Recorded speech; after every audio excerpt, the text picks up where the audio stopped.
All right, da Hanjo. Bonjour. Buenos dias. Annyeonghaseyo. Guten Tag. What's up? Hey guys. Hello there. I don't know. Welcome, nice April morning, and whenever it's April,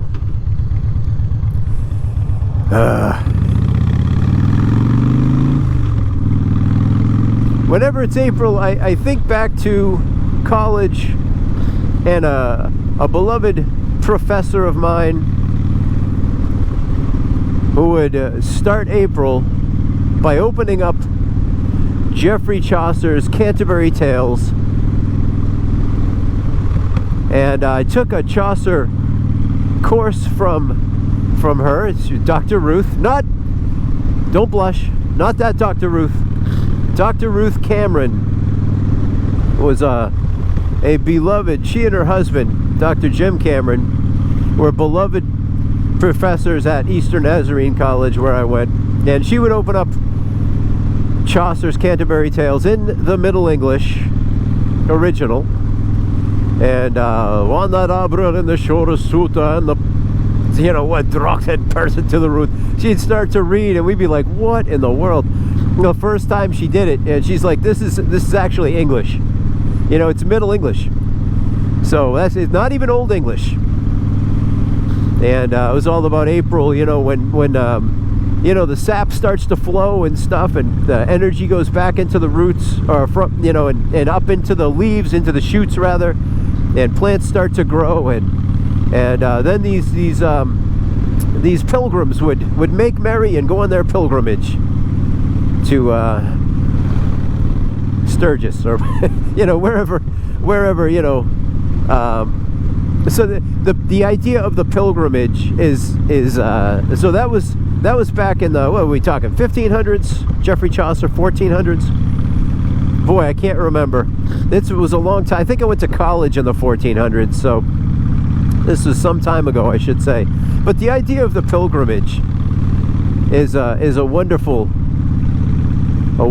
idea. So I know when I was teaching, let's say Huckleberry Finn, which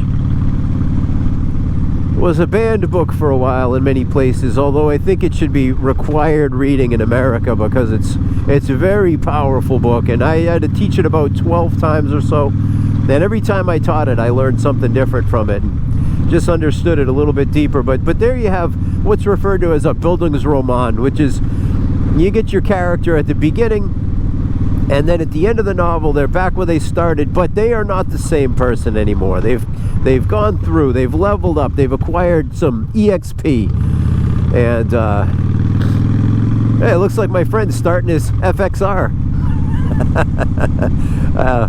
Anyway, oh, that smells great. I can't usually smell, but so the pilgrimage, right? Speaking of smells, you ever been on a long car trip? So we got some people that go to Sturgis or Daytona or these places every year. We've got we have Muslims traveling to Mecca. We have you know, some people have family reunions, and so the idea of those pilgrimages, Jack Kerouac, On the Road, you know, great example of a pilgrimage or something. You know, Dharma Bums was actually my favorite Jack Kerouac novel. Dharma Bums. I think it was he and, was it Gary Snyder? Just zipping around. Where are we going? I don't know. But we're going. That's the point of it. We don't know where we're going or why we're going, except that we get that urge. The sap is starting to rise. And we must hit the road. Must hit the road. You know, and I don't know about you guys, but man, do I ever get those urges. You know, I like that line, that white line, the dotted line, just on and on and on and on forever. You know, you just drive. Just where are we going? I don't know. You know, I think better would be roads like this, and you just going. And I might have to have a more reliable machine. I can't really complain about the Bug Smasher, but you know, if I was to do a road trip on the machine, on the Bug Smasher, geez, I don't know how to do those roadside repairs and all of that. So anyhow, I see these guys travel cross country on these choppers.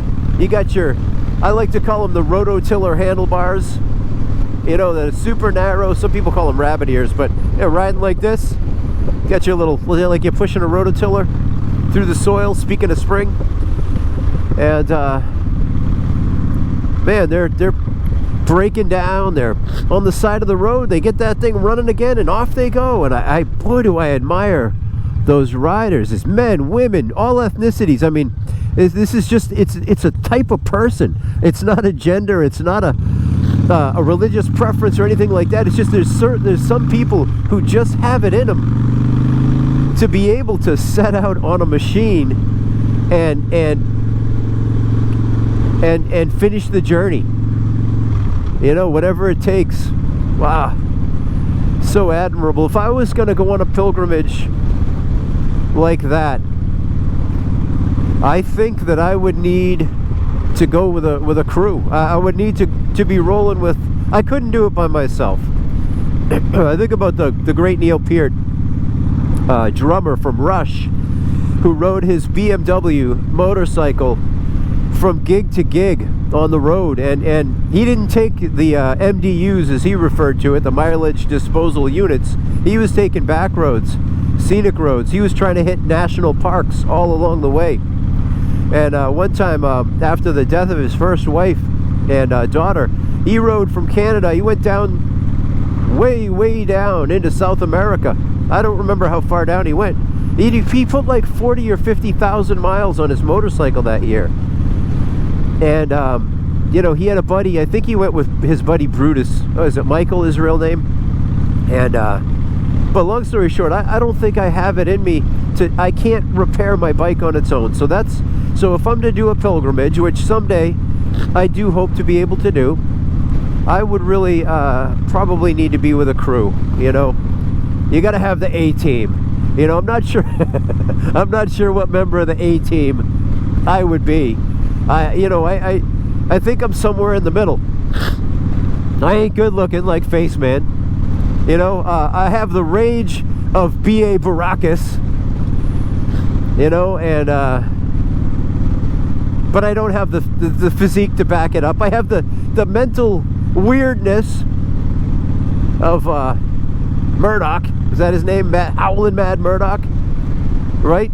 And but I don't have the technical prowess. I can't fly anything. I can't just hop in a helicopter and figure it out. You know, geez, I used to smoke a lot of cigars, but boy, as a Hannibal Smith, yeah, I don't have the leadership ability of him. So I guess maybe I'm on the B team. I don't know, man. I was never framed for robbing a bank in Hanoi. You know? So I don't know, man. But anyhow, is there a B team out there?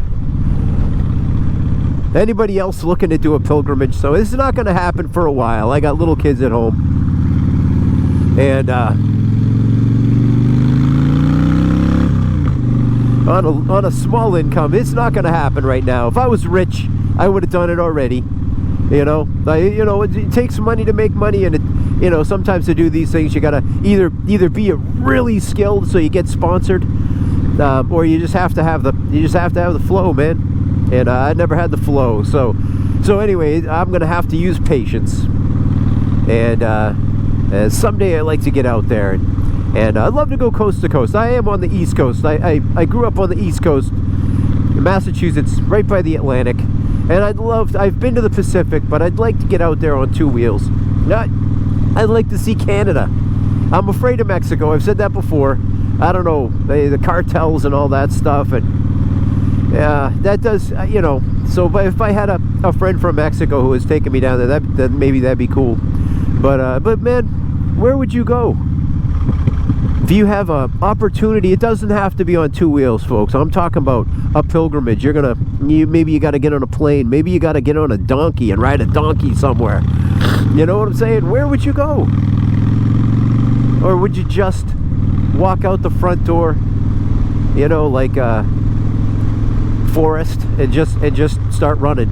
Where would you go? Let me know in the comments below, guys. I care about you. I hope to bump into you on the road someday. And enjoying these seasonal allergies. But yeah, one of these days, man, that sap starts to rise. Maybe that'll be the day we could just go and come back a new person. Anyway, Matt the Grader, it's been a pleasure riding along. I will check in with you guys real soon, and care about you. So happy for spring. Isn't it wonderful? Try to enjoy it this year. Try to enjoy it.